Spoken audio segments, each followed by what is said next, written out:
So, today reading screenplays. Which we should have been doing for a long time. And some of you have. 3 big questions. Why should you read? What is there to read? And how should you read? Now, once we've covered those, I would like to hear from you guys. What have you learned from reading scripts so far, both inside and outside immersion screenwriting? Yesterday we didn't get to that. Today I'm pretty confident we will. So let's look at that first question. Why should you read scripts at all? Why shouldn't you just, watch great movies, do some masterclasses and courses, and then write your screenplays? Yeah, so there are a number of reasons why you should read scripts. I always look at the key skills you need to have as threefold. In order to become a good screenwriter, you need to have a good understanding of story. Now you can say you can get that from watching movies, and it's true. You can get a good understanding of story and structure by just watching the films. Now, the other skill is script writing. So the style, the execution on the page, that is a skill you absolutely need in order to be successful. And there is no shortcut but to read scripts. And then the third is sales. You can be an amazing screenwriter with fresh, innovative, imaginative ideas. And you can have the skill to execute those on the page, but without the skill to sell them, you're nowhere. You won't have a career. Now, how can you learn that third skill of selling from reading scripts? Well, we'll get to that. You can break down a structure from watching a film. In fact, I find it easier. It is easier because directors underscore the structural elements in their films and TV shows in many, many ways. It is through music, it is through transitions, sometimes through color, through pacing. A whole lot of things help us in identifying the structural elements in screen production. And for that, you don't need to read the script. So story, concept, and structure, yes, you can study that from the finished product. And you can often do that faster because reading a script, depending on the style of the writer, can take a long time. And watching the film, TV show only takes as long as it is, right? Then again, you often need to rewatch it to detect certain things you may not have picked up in the first place. Now, why would you, or rather, how can you still learn about story from reading scripts? It's by comparing the finished product with the film, with the script. You'll see where differences are, where decisions were made in terms of leaving out scenes, reorganizing scenes. And that has to do with structure. That has to do with storytelling. And from just watching the film, you don't see any of those processes. You may not be aware of the challenges that the writers occurred. Because as a writer, there may be certain things that you will intuitively do, and will most people do. But once you go to the edit, things may feel very different. So by reading the scripts that are often earlier versions, pre-shooting drafts, and comparing them to the finished product, you may still learn a lot about structure. But you only obviously realize that once you start reading. Then the second one is pretty obvious, style, how to write in an engaging way. What are the techniques you can use? What are the tricks to keep the reader interested? You can figure that out from reading the scripts. And then the sales part of it, it's good to read what is out there. Read spec scripts that people are circulating in order to sell. So you see what else is out there. And by reading a lot of unproduced scripts, you will get a sense of not just what is fashionable today, but also how many similar stories are being told.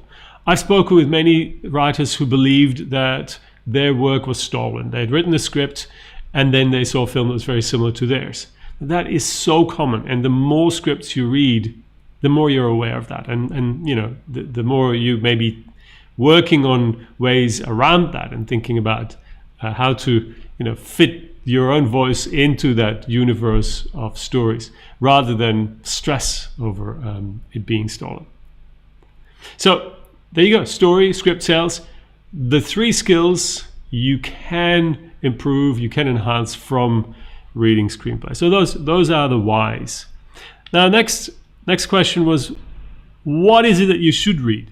So what should you read? Well, the first answer would be everything you can lay your hands on, depending on how much time you have, obviously. Now there are different types of screenplays.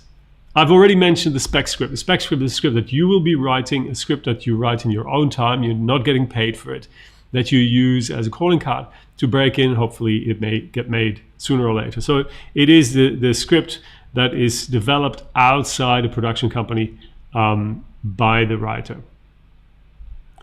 Second one is studio script. It's a script that is developed within a studio that is commissioned. The writer is getting paid for it. They're very different. It means that the writer already has a certain level of kudos. They don't have to prove their worth as much as you would with your early spec scripts. Now, there are established screenwriters who are still punching out spec scripts, and you are competing with them. That's another reason why you need to deliver work of a very high standard. The studio scripts are a different beast. They are sometimes closer to a production draft because there's a greater confidence that they will actually be made. And they look different for that reason. Spec scripts are all about selling, are all about seducing the reader into the story, and much less about the technical aspects, whereas the studio obviously starts thinking about production aspects as well. Now, for both types of scripts, there are different versions. So most, or let's say much of what you will find online, or rather used to find, things are changing, and I'll mention that in a minute.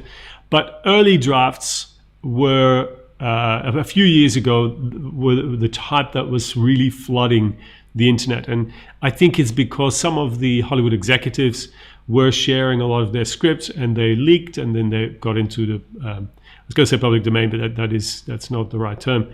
They were getting into the forums and so forth. So you would get to read a lot of spec scripts in early drafts.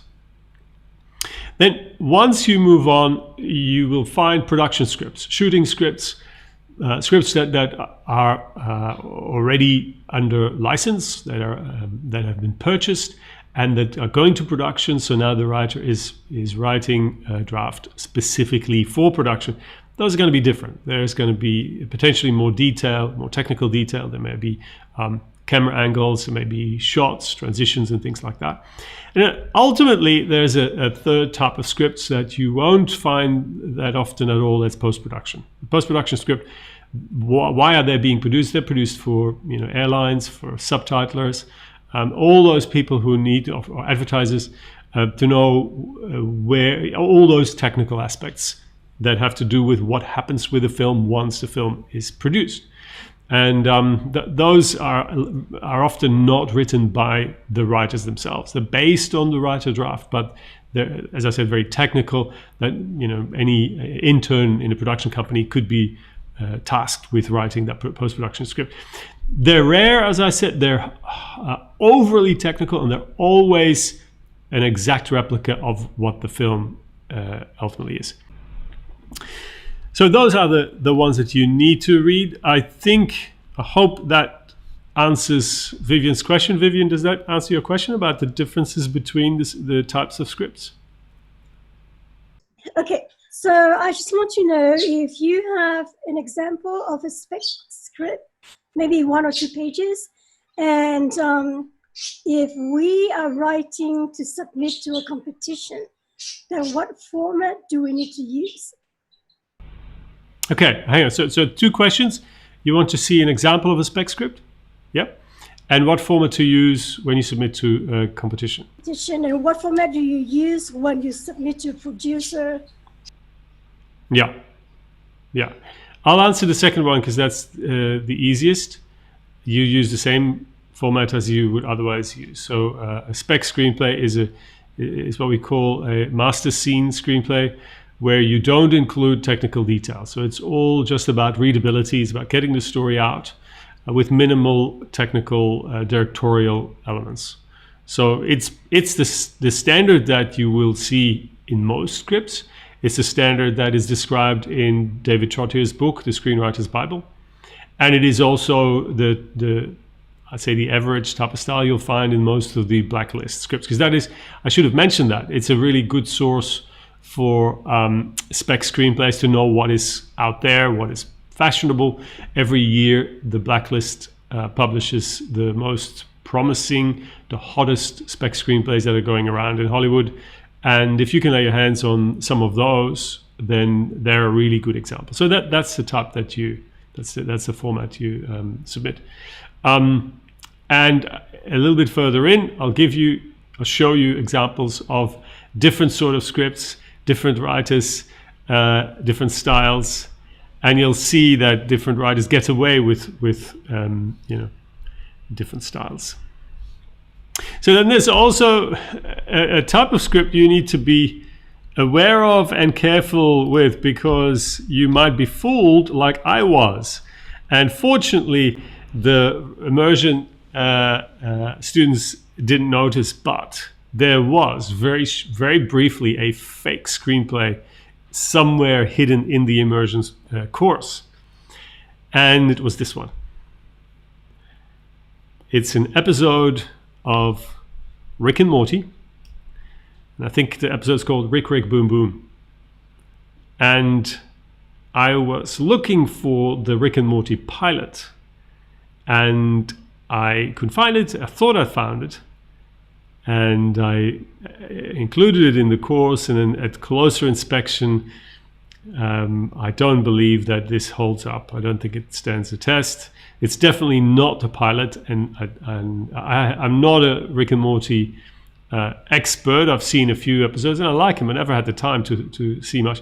But reading this, I got a sense that this is not of the standard of the show. So I think this is fan fiction. This is a spec written by someone who's trying to break into the industry and who used the Rick and Morty show to do that. How can you tell? Well, it's in some cases it's hard. If you're a fan of the show, you'll probably see it easily. Probably see it more easily than I did. But there's another way of figuring it out. In this case, you see it has the branding. It has the Rick and Morty branding. It says network draft. And in fact, I have not found any other Rick and Morty scripts than the ones that came out of the official writer's room in this format. So it has the heading with the series title, episode title, network draft, and draft date. A student at one of the Sydney film schools this past week analyzed a scene from Quentin Tarantino's Inglourious Basterds. Here we go. Exterior dairy farm day. Now look at that slug line. My students would fail formatting if they were to deliver anything of this kind, because that's not how you format a slug line. It's just plain wrong, and it looks ugly. So you would need a full stop there, you needed a space there, more space at the back. And so I read on, and there's a lot of stuff there that's not quite right. But, it's Tarantino. One moment he calls them, the soldiers, Nazis, and then on the second page he calls them a representative of the National Socialist Party, which is totally going against the standard of concision. But this struck me as well. Look at this dialogue bit. You have the character name roughly in the middle, and then you have dialogue so far to the left. It just didn't look right to me. So that's just striking. Was Tarantino not using the right software? And then I thought, okay, let's check. I have a copy of this screenplay as well. Now, here's an example of a screenplay where it seems that the original has disappeared off the internet. There was a time when you could fairly easily find this, but if you've followed the news around Tarantino and his recent films, he got increasingly frustrated how his scripts got leaked on the internet. Maybe his lawyers have taken them all down. But this is an original, you can tell, because it's a photocopy.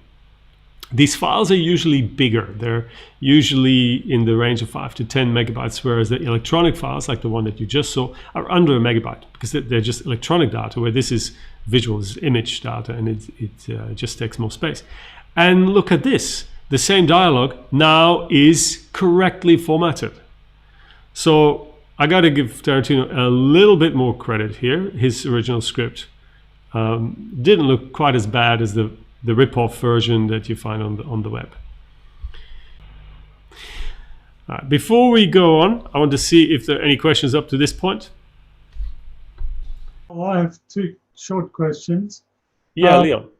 What happens when you read a script that's more than 5 or 10 years old? It's invariably in a different format to what I think we write in these days. So what's the benefit in reading old scripts?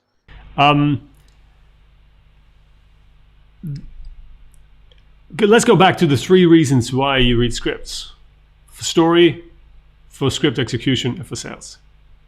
For sales, you don't need to read old scripts because you know what got made and what was successful. For style, all the scripts are indeed different in style. If you go and you know, a few weeks back here we spoke about In the Heat of the Night, and we might have also looked at the scene. That looked very different. Also, it looked more like a studio script. You'll find that all the scripts have a lot more detail, a lot more description. These days, script style needs to be leaner.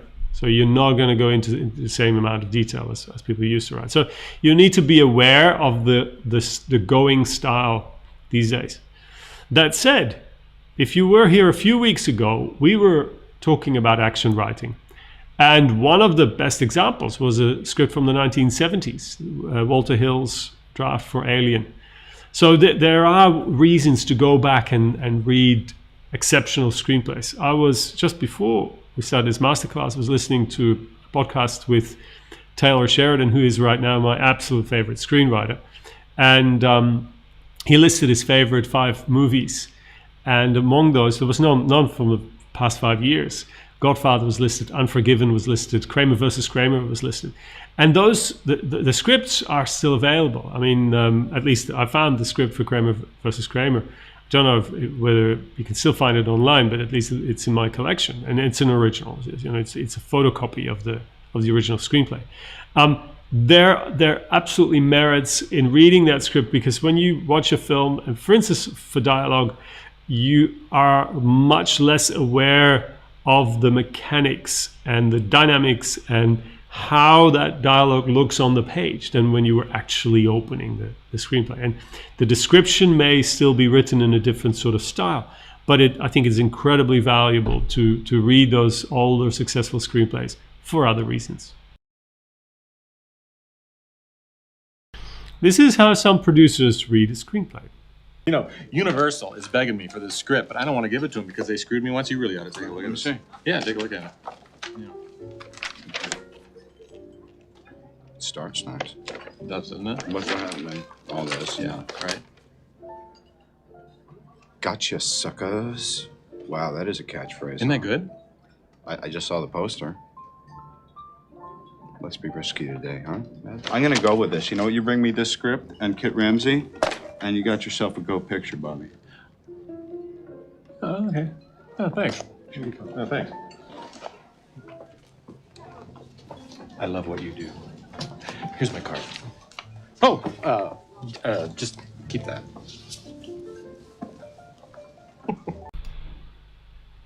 Yeah, I love that scene. I love that movie. It's one of my absolute favorite comedies about the movie business. It's called Bowfinger.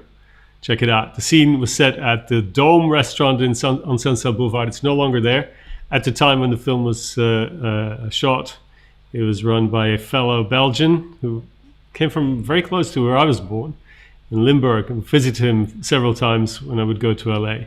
And yeah, you would always come across celebrities there.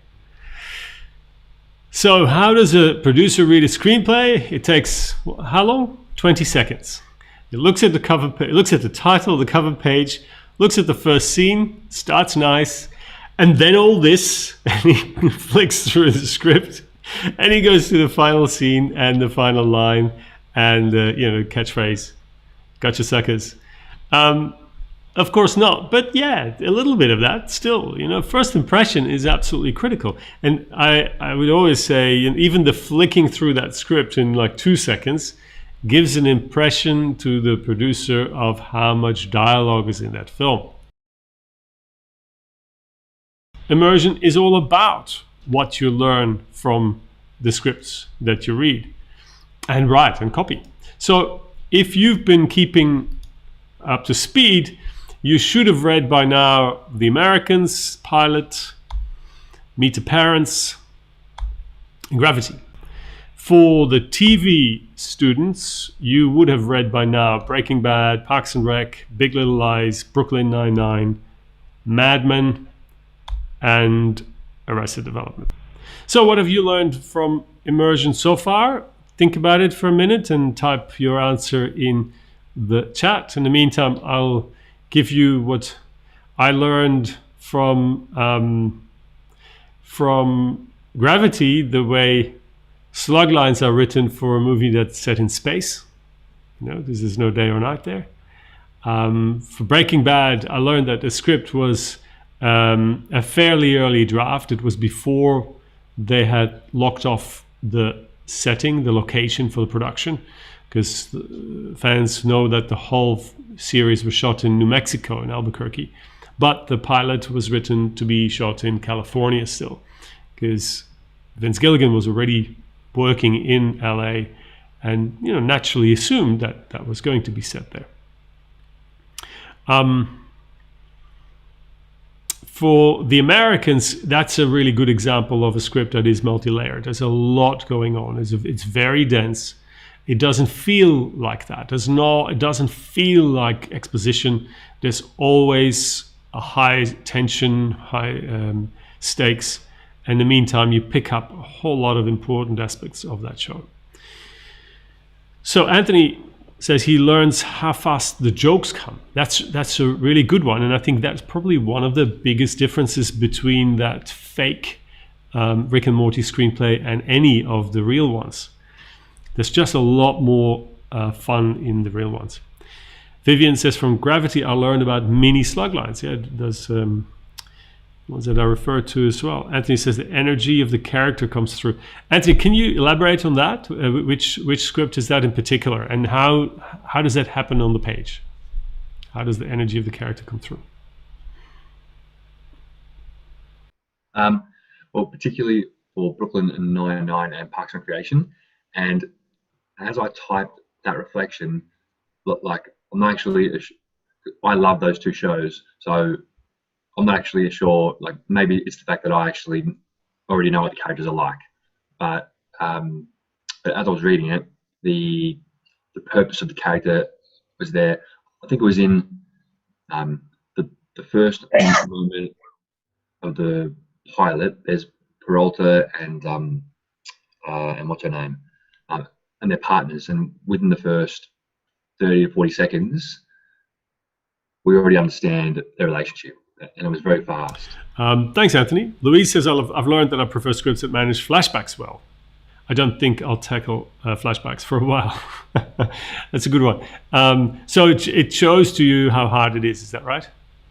Yeah. They're very difficult to write.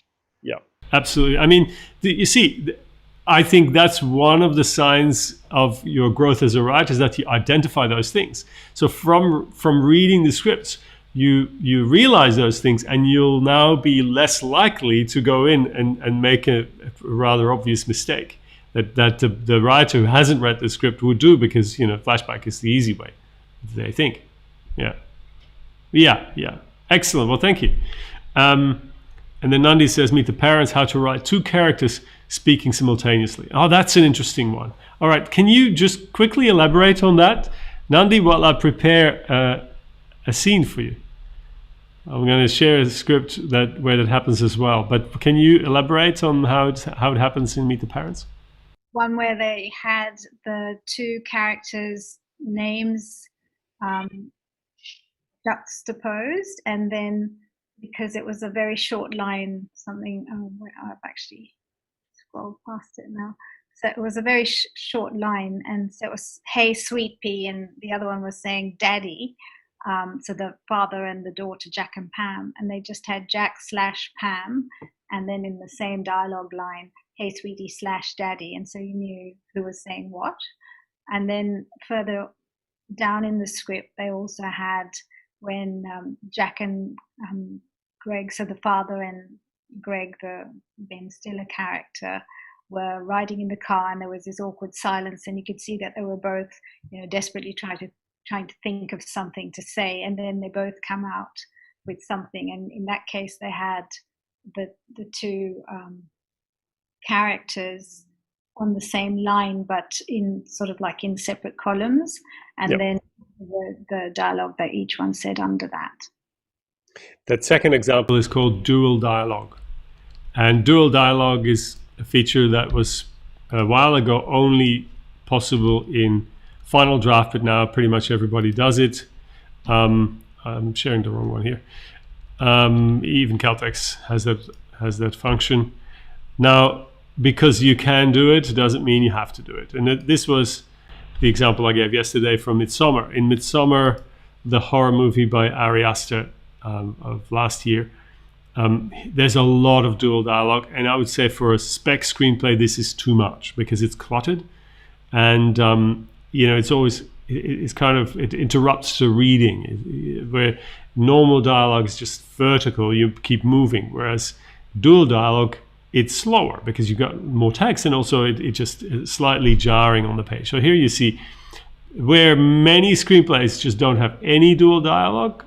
Where it occurs, you'll have it once or twice. Here it just keeps going. So we got two here, and then we go to the next page, and there's more and more and then more. I'd say find an alternative way of dealing with it rather than doing this dual dialogue. I think the way you described it, it was done in the first instance, which mainly kind of like unison, where they say similar word at the exact same time. You can put that in one dialogue block. You don't need to do the dual dialogue thing.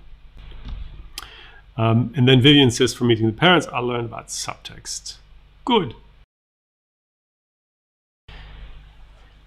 All right, we're almost about to wrap up. I want to go to questions now. Kieran, could you rephrase the question you emailed to me? Because it's a good one. About the hero's journey within a short film. I'm trying to do a 15-page short film at the moment, and I was wondering if it would be a good or a bad idea to spend the first 7 or 8 pages all on establishing the ordinary world of the character, and then just like powering through the 11 other stages of the hero's journey in like the remaining pages. So in other words, it's like the inciting incident would actually serve as a midpoint reversal kind of thing in that setup. Is that something that has been done and do you think would work, or is that kind of a silly idea? I mean, nothing is silly until it doesn't work, right? I think the only thing that I struggle with is seeing how the call to adventure can also be a midpoint reversal, because you can't have a midpoint reversal without having a call to adventure in the first place. So they have distinctly different functions. So I wouldn't confuse those. Now, the one argument to support your idea would be that what you have is the story is actually speeding up. So you start at a kind of leisurely pace, showing the ordinary world, and then you speed up the story. And there's not, there can't be anything wrong with the audience having the sense that things are moving faster now. The only downside may be that it feels like it's over very sudden, and we haven't had value for our money. So when you set up the ordinary world and you take, say, 6, 7, 8 pages for that, then you're basically signaling to the viewers, now we're going into the second act and we're going to go a little bit deeper, and then suddenly it's all over. So that may be awkward, may be weird, because we have an innate sense of balance and structure, and that may be that may come into play. That may be a problem. But I'm also the first to admit that short stories short films escape the proportions of the hero's journey structure at times. Now, I'm not sure if it was with your class, but a short film that runs for 19 minutes that I sometimes analyze with my students is called The God of Love.